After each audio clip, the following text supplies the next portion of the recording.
Do we have everyone from the Johnson Memorial Team that we need to get started? Yes, Madam Director. David DeBassio here on behalf of Johnson Memorial. I believe Mr. Capone is with me as well, and Dr. Roos as well, but I will be the only one speaking. Great, thank you. Good morning, everyone. Lisa is our stenographer. Are you all set to go, Lisa? I sure am. Thank you. Okay, thank you for being here. All right, with that, I'm going to read our instructions, and then I'll turn it over to you, Mr. DeBassio, to present your argument. Good morning. This hearing is being convened for the limited purpose of an oral argument in docket number 21-32486-CON. The petitioner in this matter, Johnson Memorial Hospital, Inc., stopped providing inpatient obstetric services and seeks permission under a separate docket, number 22-32612-CON, to terminate those services. On June 29th, 2022, the Office of Health Strategy issued a notice of civil penalty to Johnson Memorial Hospital pursuant to Connecticut General Statute Section 19A-653 and regulations of the Connecticut State Agencies Section 19A-653-1. OHS alleged in that notice that JMH willfully failed to seek certificate of need approval prior to terminating labor and delivery services in violation of Connecticut General Statute Section 19A-638, Section A, subsection 5. After a hearing on November 6th, 2022, hearing officer Jan Chuka issued a proposed final decision recommending that the $394,000 civil penalty issued against Johnson Memorial be reduced to $153,500. On March 6, 2024, the petitioner filed a request to submit a brief in opposition and written exceptions to the proposed final decision and requested an opportunity to present oral argument. On March 22nd, 2024, the Office of Health Strategy issued a notice of oral argument for today.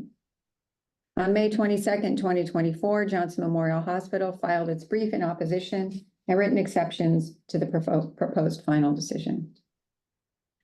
This hearing before the Office of Health Strategy is being held on May 29th, 2024. My name is Deidre Gifford, and I'm the Commissioner of OHS, and I will be issuing the final decision in this matter. Also present on behalf of the agency is OHS Director of Legislation and Regulation, W. Boyd Jackson. OHS is holding this public hearing remotely by means of electronic equipment. Any person who participates orally in an electronic meeting shall make a good faith effort to state his or her name and title at the outset of each occasion that such person participates orally during an uninterrupted dialogue or series of questions and answers. We ask that all members of the public mute the device that they're using to access the hearing and silence any additional devices that are around them. This hearing concerns only the petitioner's oral argument regarding its brief and exceptions to the proposed final decision, and it will be conducted under the provisions of Chapter 54 of the Connecticut General Statutes. The certificate of need process is a regulatory process, and as such, the highest level of respect will be accorded to the petitioner and our staff. Our priority is the integrity and transparency of this process. Accordingly, decorum must be maintained by all present during these proceedings. This hearing is being transcribed and recorded, and the video will also be made available on the OHS website and its YouTube account. All documents related to this hearing that have been or will be submitted to OHS are available for review through our Certificate of Need portal, which is accessible on the OHS CON webpage.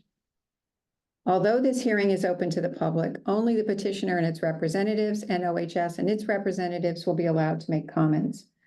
Accordingly, the chat feature in this Zoom has been disabled. As this hearing is being held virtually, we ask that anyone speaking, to the extent possible, enable the use of video cameras when speaking during the proceedings. In addition, anyone who is not speaking shall mute their electronic devices, including telephones, televisions, other devices not being used to access the hearing. Lastly, as Zoom notified you while entering this meeting, I wish to point out that by appearing on camera in this virtual hearing, You are consenting to being filmed. If you wish to revoke your consent, please do so at this time. We will now proceed. Counselor for the petitioner, can you identify yourself for the record? Thank you, Madam Commissioner. My name is David DeBasio. I'm an attorney at Hinckley Allen, and I'm here on behalf of Johnson Memorial Hospital. Thank you. Are there any other housekeeping matters or procedural issues we need to address before we start, Mr. DeBasio? Not that I'm aware of, Commissioner. Thank you. You may begin whenever you're ready. Thank you, Commissioner. First off, I would like to thank Hearing Officer Chuka and the OHS staff for the professionalism and the courtesy they extended us throughout this entire process. It's been a real pleasure to work with them. And I want to thank the Hearing Officer Chuka for his decision. Though we disagree with certain parts of it, we think he gave a very thoughtful and reasoned approach to it and took his time and listened to everything that was presented by both parties. It's our position that the proposed decision correctly finds that there are mitigating circumstances that need to be taken into account in reaching the final decision in this matter, namely Johnson Memorial Hospital's significant efforts to resume labor and delivery services, the considerable expense it incurred in recruiting and retention efforts, the continued employment of the L&D staff even when they were not being utilized in labor and delivery services, and the significant expenditures in their marketing and advertising campaigns. The hearing officer rightly notes that all of these efforts were undertaken during the COVID-19 pandemic. The hearing officer also notes that there has been very little in the way of direct precedent out of OHS or its predecessor agencies that would have provided guidance to Johnson Memorial or its legal counsel at the time of these events as to what would be an appropriate term for a suspension and when a suspension would be viewed as a termination. The hearing officer correctly determined that the time frame at issue here was from November 2nd, 2021 through the date of the CON application on September 29th, 2022. The hearing officer correctly exercises its discretion in reducing the proposed fine to $153,500. However, where Johnson Memorial objects to the final decision is where the hearing officer finds that Johnson Memorial Hospital willfully failed to file the CON for the termination of L&D services.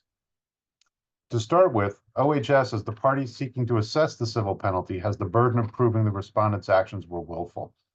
And under Connecticut law, for Johnson Memorial to find that Johnson Memorial had acted willfully, OHS must find that Johnson Memorial was aware of its obligations under the law and intentionally violated or disregarded those obligations. The mere violation of a rule does not always constitute willful misconduct. To have that effect, the disobedience must have been deliberate. Johnson Memorial respectfully submits that its inability to resume labor and delivery services, despite its best efforts, is a valid defense to the claim of willfulness. The proposed finding of fact number 24 itself acknowledged OHS viewed the status of labor and delivery at Johnson Memorial as suspended through the time period we're talking about in November of 2021. Mr. Rosenberg testified that there was no intent or Mr. Rosenberg, on behalf of Johnson Memorial, given the compressed time frame, I am relying a lot on the information that we submitted in our brief, and unless, Commissioner, you need me to sort of circle back and give certain references to these facts, I'm going to assume that the record will speak for itself with regard to this. But Mr. Rosenberg did testify, and it was unrebutted, that there was no intent or willful attempt to circumvent the statute and the services were suspended and not terminated. As the proposed decision correctly acknowledges, House Bill 5506, which was passed as amended during the 2022 legislative session and was signed into law by Governor Lamont on May 7, 2022, defines the termination of services as the cessation of any services for a period greater than 180 days. The hearing officer correctly notes that previously, however, termination was not defined either in statute or by regulation. The proposed final decision attempts to work around this by arguing that precedent should have put Johnson Memorial on notice that the suspension would be viewed as a termination. Respectfully, Commissioner, all of the precedent cited in the proposed final decision was issued after the case at bar had commenced and can in no way serve as guides for what constitutes a termination. Further, those decisions actually support Johnson Memorial's position, as they both discuss the fact that it was unclear what constitutes a suspension versus a termination, and under similar fact patterns found that those fines should be waived and or rescinded. The hearing officer also acknowledged there has been very little in the way of direct precedent out of OHS or its predecessor agencies that were provided guidance to Johnson Memorial or its legal counsel at the time of the events. Again, acknowledging that these decisions he relies on in his decision and his proposed final decision as precedent were issued after all of the events, and I believe even after we had the hearing on the penalty itself. Throughout this entire period, Johnson Memorial, and it is unrebutted that Johnson Memorial attempted to recruit and hire labor and delivery staff. Johnson Memorial consulted with its strategist and legal counsel about how to proceed. Johnson Memorial kept OHS abreast of these efforts. It is indisputable that Johnson Memorial sought to resume the services and was not abandoning or terminating the services. Johnson Memorial's position that labor and delivery were suspended and not terminated despite the duration of the suspension, therefore, is either a good faith misunderstanding or a mistake as opposed to a willful violation of the law. Conduct is not willful if it was due to negligence, inadvertence, or mistake, or was the result of a good faith misunderstanding. There was no deliberate attempt by Johnson Memorial to circumvent the CON application process or avoid resuming labor and delivery services. There was no attempt to suspend these services indefinitely to avoid its statutory obligations. Further, there was certainly no attempt to hide the suspension of services as found by the hearing officer. There is nothing in the record to indicate that there was any attempt at subterfuge or to hide the status of labor and delivery at Johnson Memorial. Anytime the service was discussed between Johnson Memorial and OHS, Mr. Rosenberg testified and Mr. Capone wrote letters that are all part of the record that Johnson Memorial was incredibly transparent with OHS about what attempts they were making to resume labor and delivery and what struggles they were having to resume labor and delivery, and were consistent up until the point the Board of Directors of Trinity Health in June of 2022 realized that labor and delivery was not going to be resumed and voted to submit a CON application.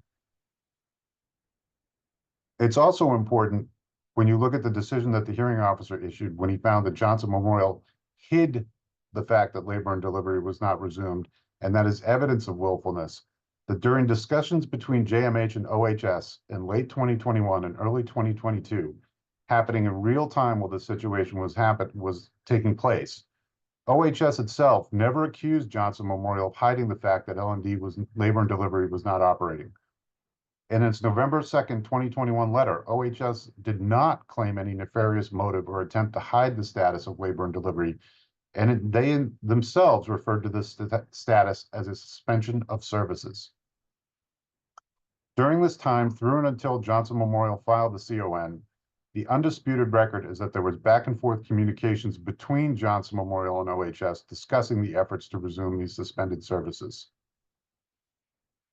In conclusion, while Johnson Memorial agrees with the proposed decision that OHS, in exercising its discretion, should not impose the maximum statutory fine, it respectfully submits that the imposition of any fine in these circumstances is excessive and unduly punitive. It goes without saying that a hospital cannot offer services to patients without having the proper staff to provide those services. The hearing officer correctly exercises his discretion in finding mitigating circumstances and significantly reducing the fine in the proposed decision. It is respectfully submitted that OHS should exercise that discretion further and waive or rescind the proposed fine. The challenges Johnson Memorial faced, the transparency reporting these challenges to OHS, and ultimately the hearing officer's acknowledgement that there was little to no precedent Johnson Memorial could point to during these unprecedented events weigh heavily in favor of rescission or waiver when determining the appropriate resolution. And lastly, we would respectfully submit that to the extent that there is going to be any funds charged against Johnson Memorial in this particular instance for its inability to resume labor and delivery, that Johnson Memorial should be reinvesting those funds in pre and postnatal delivery services in its primary service area. Thank you, Madam Director, and I'm available to answer any questions you may have. Thank you very much, Mr. DeBasio, for your clear presentation. I do not have any questions. So with that, I want to thank you and your team from Johnson Memorial Hospital for attending today and I will issue a final decision in this matter in accordance with Chapter 54 of the General Statutes. Thank you very much. Thank you. Have a good day.